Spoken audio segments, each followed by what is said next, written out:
Today we're going to be making a very simple dish called shepherd's pie. It is going to be one of our beginner recipes.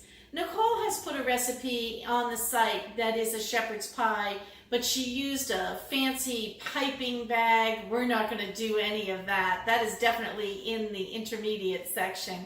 But if you're a beginner, you're looking for something warm and hearty to make for fall, this is a great crowd-pleasing family dish. Alright, so what's in it? It's going to contain ground beef, and I defrosted some ground turkey as well. So I'm going to mix the beef and turkey because I'm making two of them. I'm going to make one for my husband and myself and one to send over to the neighbor. So aside from this beef base, we'll be frying up some onion and be putting some onion in as well with that ground beef so that it has some flavor.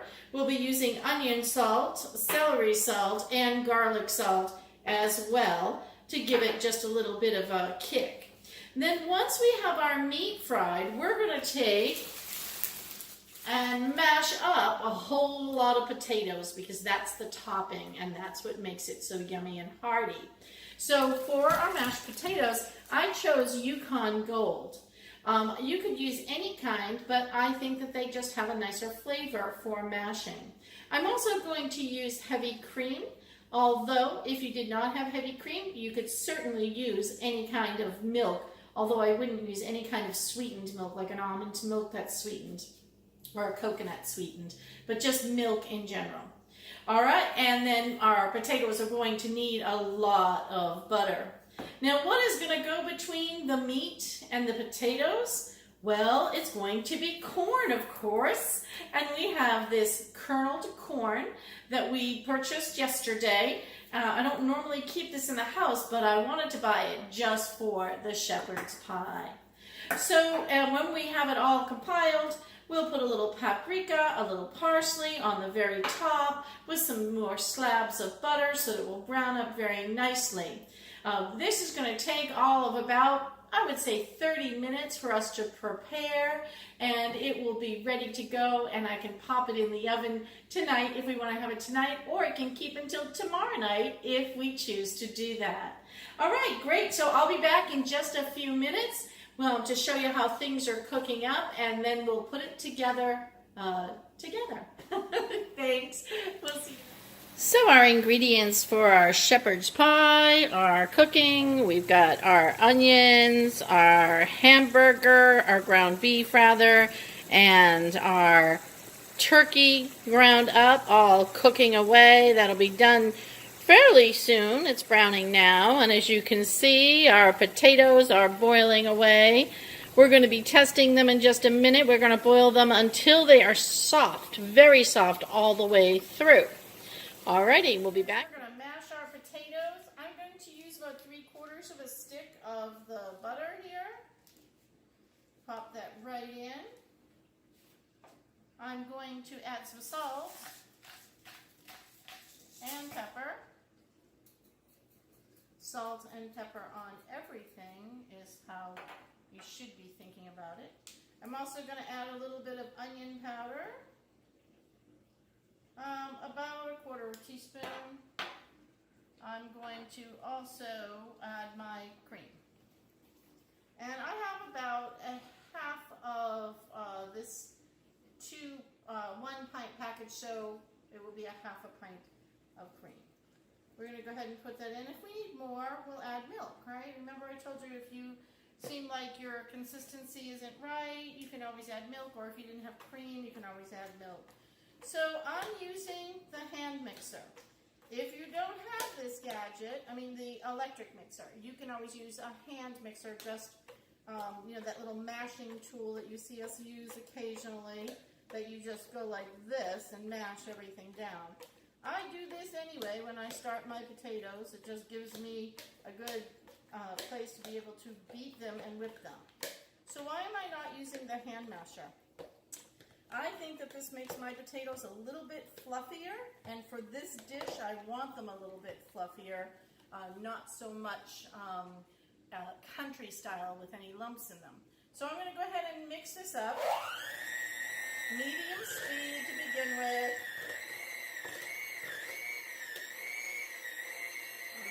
higher. You know, my lumps. I made a little bit of a mess, but that's okay. If you have kids, you can eject the beaters and let them lick the beaters, and that's something that they enjoy.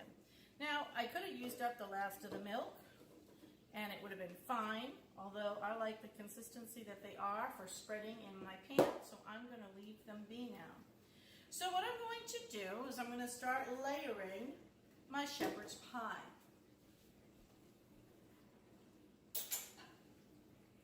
Here's the first one that we're going to be working with. I've already put the meat right into the pan. That was our turkey meat, our browned meat, and our onions. And what we want to do is make a layer of our corn, use our corn. So we're just going to go ahead and put that right after the meat. Now, if you have kids, you could leave out the onion in the meat. Or if you like food a little spicier, you could add a little chili powder or a little hot sauce to the meat. I'm just going to leave this plain this time because I wanted to show you how to make this in the easiest way possible. Alright, so we're going to do 2 as we talked about. So I'm going to go ahead and get the other one, which is the one from my neighbor, which is much smaller. So I'm going to use a little bit more of the corn from the first can, and then go ahead and put the corn in here that's left for the one that I'm making for my neighbor. There we go. You can always add more or less, whatever you prefer. Now after I just added my corn, I'm going to put a little salt right on that corn because I like my corn to have a little salty flavor to it. And now we can start layering our mashed potatoes. So to start off with, I'll put a big lump right in the middle. I'll do that for both of these. And then we'll start to spread it out in just a minute. We'll put another lump, because this is a big pan. We'll put another lump here. And we'll put another lump over here.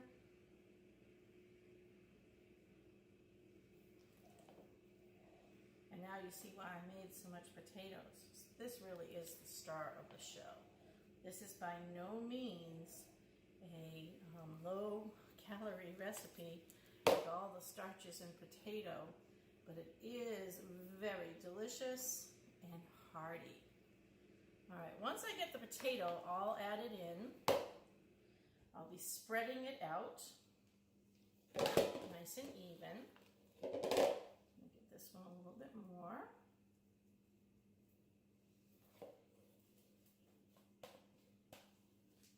I'll take the last of this one and get it as well.